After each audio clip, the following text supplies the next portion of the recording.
काशी में कबीरदास जी की जब बहुत प्रसिद्धि हो गई, इतनी प्रसिद्धि हो गई श्री कबीरदास जी की कि महाराज जहां वो निवास करते थे वहां हजारों की तादाद में भीड़ आने लग गई। कबीरदास जी का भजन छूटने लगा। कबीरदास जी बोले मैं क्या करूं, ये इतनी भीड़ मेरे पीछे लग गई है, ना मुझे भजन करने देते हैं, ना मुझे ठाकुर जी की आराधना करने देते हैं, बस 24 घंटे भीड़ चारों तरफ घेर के रखती है। तब बोले क्या करूं? बोले ऐसा कुछ कृत्य करता हूं जिससे भीड़ मुझसे दूर हो जाए। तो श्री कबीरदास जी एक नगर वैश्या के पास गए और नगर वैश्या के स्थान पर जैसे ही पहुंचे तो 10 15 20 आदमी बैठे थे, कुछ पी रहे थे, मसनद पर टिके हुए उसका नृत्य देख रहे थे। कबीरदास जी का जैसे ही आगमन हुआ सब घबरा करके खड़े हो गए, अरे कबीर, संत कबीर आए, संत कबीर आए। वो वैश्या भी पानी पानी हो गई, ये मेरे यहां कैसे आ गए? सब लोग वहां से भागे। कबीरदास जी ने उस वैश्या के चरण पकड़े और कहा मां मेरी रक्षा करो। अब वो मां नहीं है, लेकिन मां एक भाव का नाम है। कभी किसी के प्रति जागृत हो जाता है तो आप बोल देते हैं कि आप मेरी मां हैं। किसी के प्रति बहन की भावना जग जाती है तो आप उसको बहन संबोधित कर देते हैं। हाँ, किसी के प्रति पत्नी या पति की भावना जागृत नहीं हो सकती कि भाई तुम तो हमारे पति जैसे लगते हो तुम तो हमारी पत्नी जैसे लगते हो, ये भावना थोड़ी गलत है। पर मां, पिता, पुत्र, पुत्री, चाची, चाचा, दादी, दादा, ये सारे संबंध आप कहीं भी देख सकते हो, उसमें कोई वो नहीं। पर अति पर्सनल जो ये पति पत्नी का संबंध होता है, ये ठाकुर जी के अलावा किसी में नहीं देखा जा सकता। ठाकुर जी में पति दृष्टि रख सकते हैं, ठाकुर जी में पत्नी दृष्टि रख सकते हैं। तो जाकर के कबीरदास जी ने कहा मां मेरी रक्षा करो। वैश्या घबरा गई, आप मेरे पैर क्यों छू रहे हैं? और मैं एक वैश्या हूं, आप इतने बड़े संत, मैं आपकी रक्षा कैसे करूंगी? बोले मुझे प्रसिद्धि से बचना है, मैं बहुत परेशान, मेरा भजन छूट गया है प्रसिद्धि के कारण। तो बोले क्या करें? तो बोले आप एक नगर यात्रा पर निकलती हो कभी कभी संध्या के रात्रि के समय पर, और आपको देखने के लिए असंख्य जो व्यसनी लोग हैं उनकी भीड़ लगती है। तो आप जब निकलती हैं जिस रथ में, उसमें मुझे भी बैठा लेना, और साथ में एक बोतल में मैं भी रामानंदाचार्य जी का सुंदर अभिषेक युक्त जल मैं भी पीता रहूंगा, थोड़ा इधर उधर ऐसे सिर विर करूंगा, आपके बगल में बैठ जाऊंगा, तो मेरी अप्रसिद्धि हो जाएगी, मेरा अपयश हो जाएगा सब जगह। और प्रसिद्धि लगने में वर्षों लगते हैं, पर अपयश होने में एक रात ही काफी है। एक रात काफी है, एक रात भी बहुत बड़ी बात कह रहा हूं मैं, 1 घंटा काफी है। आप लोग सोच लीजिए कि संसार कितना विचित्र है। किसी व्यक्ति के अच्छे कर्म को हमें पता लगने में 10 साल लग जाते हैं कि इस व्यक्ति ने यह भी किया है। कलकत्ता के कई ऐसे धनी मानी लोग होंगे जिन्होंने बहुत सेवा के प्रकल्प भी यहां कर रखे हैं, पर हम उसको उन भावों से नहीं जानते। हम जानते ये धनवान है, इसके पास ये गाड़ी है, इसके पास ये प्रसिद्धि है, इसके पास ये उपलब्धि है, लेकिन सालों बाद पता चलता अरे वो चिकित्सालय भी इनका है, वो वृद्धाश्रम भी इन्हीं का है, अरे ये इतनी कन्याओं का ब्याह भी कराते हैं। मतलब श्रेष्ठ बातें पता लगने में समय लगता है। और कोई व्यक्ति कुछ गलत कर दे, दिन में ही पता चल जाएगा, रात में किया दिन तक तो खबर फैल गई। कितना खतरनाक है संसार। अपयश को फैलाने में हमको समय नहीं लगता। कबीरदास जी बोले आप ऐसा कर दो तो वो ठीक है।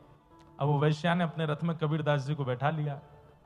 कबीरदास जी बढ़िया चरणामृत पी रहे हैं। अब चरणामृत वो भी चंदन आदि लगा करके चरणामृत निकाला गया, तो शीशे के पात्र में वो लग ही रहा था कि कोई पीला पानी है।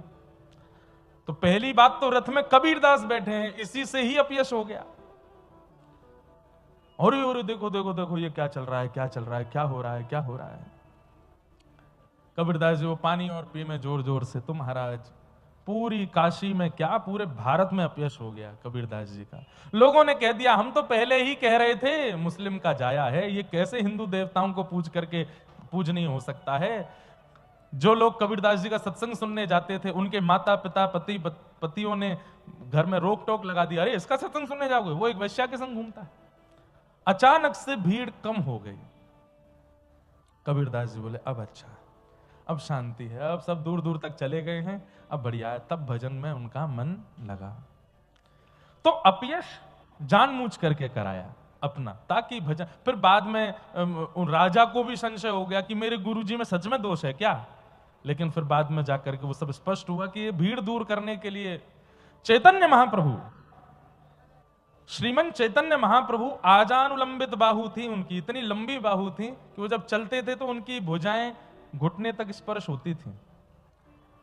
दूसरा, चैतन्य महाप्रभु हैं तो श्री कृष्ण ही, तो जब चाल चलते थे तो वो उनकी चाल इतनी मधुर लगती थी कि मतलब मान लीजिए कि जब महाप्रभु जी प्रवचन करते थे तो हजारों की तादाद में पश्चिम बंगाल के वैष्णव सुनने के लिए आते थे, लेकिन उसमें 40% लोग सुनने नहीं आते थे, केवल महाप्रभु जी को देखने आते थे कि सुंदर कितने हैं।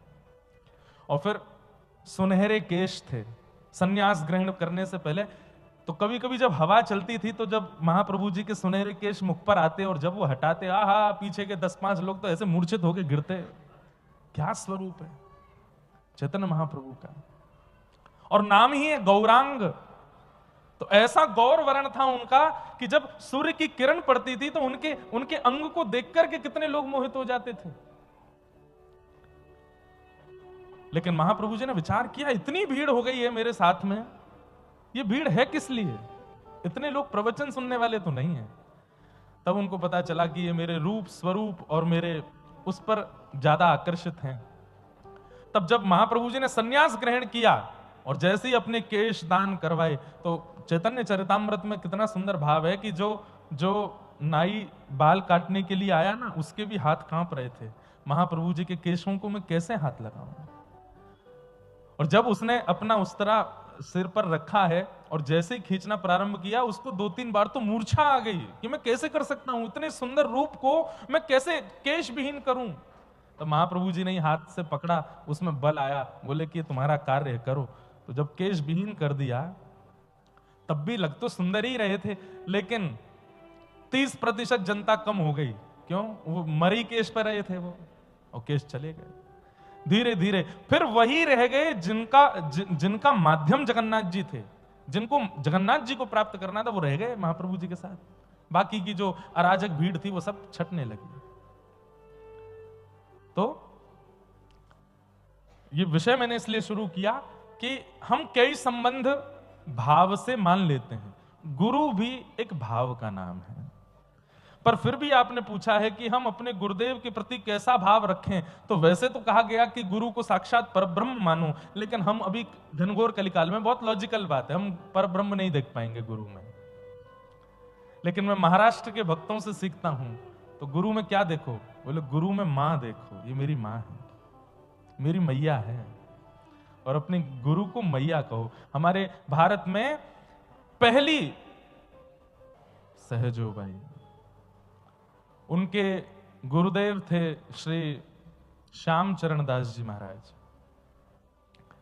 अब पूरा संबंध तो कैसे बताऊं, पर हमारी गिरधर लाल जी का जहां अभी ब्याहुला हुआ है, और ब्याहुला में जहां से हमारी श्री जी आई हैं ठाकुर जी की, वो इसी परंपरा से आई है जिनकी हम कथा सुना रहे हैं, श्याम चरण दास जी की श्री सुख संप्रदाय, जिसे सरस निकुंज कहते हैं, वहीं के आचार्य हुए श्याम चरण दास जी। उनकी शिष्या थी सहजोबाई, और वैसे शारीरिक संबंध में सहजोबाई और श्याम चरण दास जी दोनों बहन भाई हैं, दूर के बहन भाई थे। वो पूरा संबंध मुझे याद भी नहीं है, पर ये बहन भैया ही थे। पर अपने भाई को गुरु मानती थी सहजोबाई। तो उन्होंने अपने गुरुदेव के लिए जो संबोधन किया है,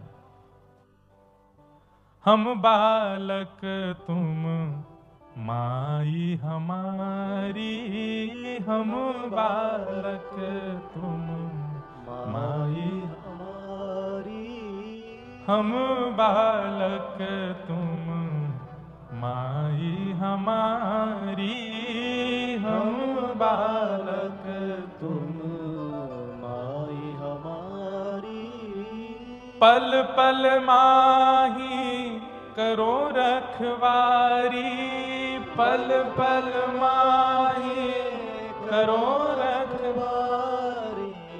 गुरु भी तो यही करता है, माँ भी यही करती है। माँ जब बालक छोटा होता है, कहीं गिर ना जाए, कहीं लुढ़क ना जाए, कुछ खा ना ले, कुछ पी ना ले, कुछ उल्टा सीधा उठा ना ले, माँ 24 घंटे ध्यान रखती है उसका। गुरु भी तो यही करता है। अगर आप हर दिन अपने गुरु की वाणी सुनते हैं तो गुरु क्या करता है? संभालता ही तो है।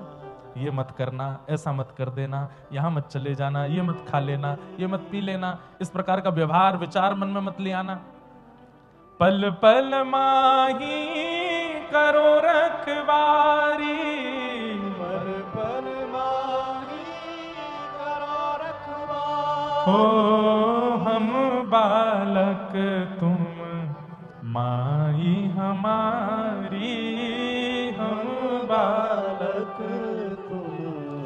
तो वैसे तो गुरु परब्रह्म हैं, परंतु आजकल जो समय चल रहा है, हो सकता है कि आप परब्रह्म दृष्टि ना कर पाओ गुरु के प्रति, इसलिए मां की दृष्टि रखो। वो भले ही पुरुष रूप में, फिर भी उनको मां ही देखो, ये हमारी मैया है, हमारी मां है।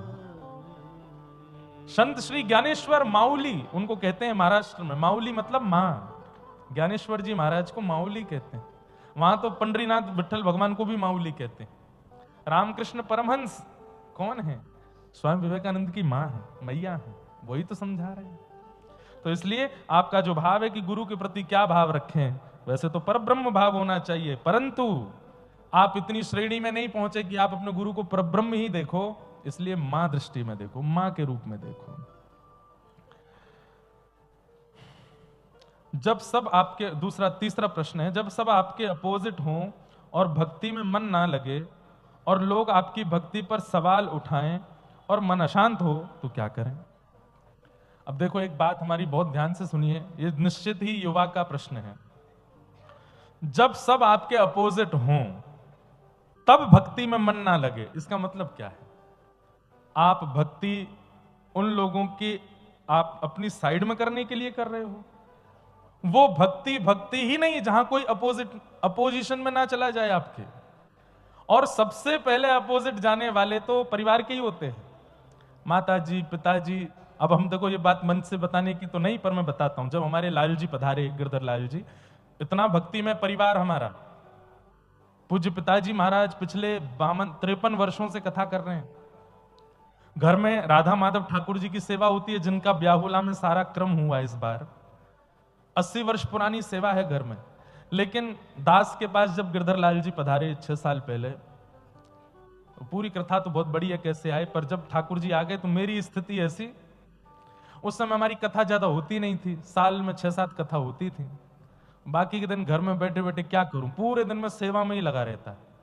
अच्छा, मुझे श्रृंगार आता नहीं था, तो मैं जबरदस्ती ठाकुर जी को क्या पहनाऊं, कैसे पहनाऊं।